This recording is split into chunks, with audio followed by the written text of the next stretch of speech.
एक मतलब सेलिब्रेट करने के लिए उसका मेन पर्पज़ ये नहीं है कि बाकी दिन हमको वो सब नहीं मनाना है। बाकी उस दिन ये कि हमें उसे स्पेशल महत्व देते हुए उसके बारे में समझना है कि क्यों ऐसा ज़रूरी हुआ कि हमें पर्यावरण के लिए भी एक दिवस मनाने की ज़रूरत पड़ गई। मतलब ये इस हद तक हम क्यों आ गए कि जो हमारे जीवन का हिस्सा था उसके लिए हम एक पर्टिकुलर दिन मना रहे हैं।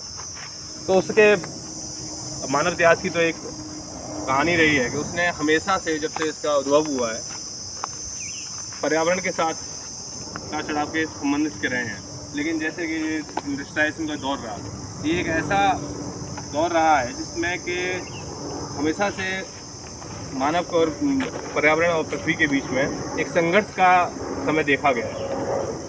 उस संघर्ष के समय में जब त्रासदी इस तरीके से बढ़ गई कि सांस लेना तक दुश्वार हो गया, जैसा कि हम लंदन स्मॉग वाला कहानी देखते हैं, लोग सांस न लेने के लिए मर जा रहे हैं। जो मतलब जिस पृथ्वी पे वो उसकी महत्वता ही है कि बहुत सारे प्लानेट हैं, क्योंकि पृथ्वी का स्पेशलिटी ये है कि उस पर पानी है, उस पर सांस लेने के लिए ऑक्सीजन है, और उस पर उसकी इनेबिलिटी ख़त्म हो जा रही है, उसकी एबिलिटी ख़त्म हो जा रही है। तो ये खाली ये विषय नहीं है कि मतलब पर्यावरण बचाना है, ये एग्जिस्टेंशियल क्राइसिस है। तो ये एग्जिस्टेंशियल क्राइसिस मानव इसलिए मना रहा है क्योंकि अब उस पर आ गई है। पृथ्वी इसको बहुत सालों से इंडस्ट्रियलाइजेशन पूरे दौर में झेलती रही है। लेकिन भारतीय परंपरा के अनुसार अगर हम इसे देखें तो अगर हम भारतीय ज्ञान परंपरा पर भी जाएं तो हम देखते हैं कि पर्यावरण के साथ हमारे बहुत ही सिम्बायोटिक रिलेशंस रहे हैं।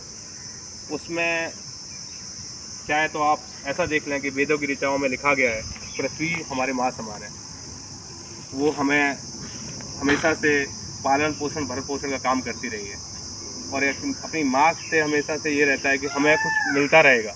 लेकिन एक पुत्र से या पुत्री से भी ये अपेक्षा की जाती है संतान से कि वो उसको कम से कम उसका भरण पोषण नहीं करेगी या उसका रखरखाव नहीं करेगी तो उसको नुकसान नहीं पहुंचाएगी। लेकिन भारतीय ज्ञान परंपरा समय के साथ ख़त्म हुई है, और अब हम इस दौर में खड़े हैं कि हम 5 जून को पर्यावरण दिवस मना रहे हैं, और इसमें बहुत सारी इंटरनेशनल ऑर्गेनाइजेशन ग्लोबलाइजेशन के दौर में कैसे ये फ्रेमवर्क बने, इन सब पे हमारे जो सीनियर हैं अमित भाई, उनका बहुत अच्छा काम है।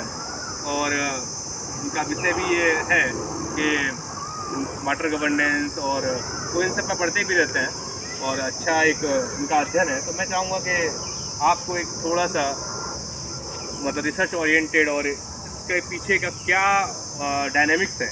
खाली कोई चीज़ होती है तो उसके पीछे खाली प्रो एंड प्रो नहीं होते, कॉन्स भी हैं।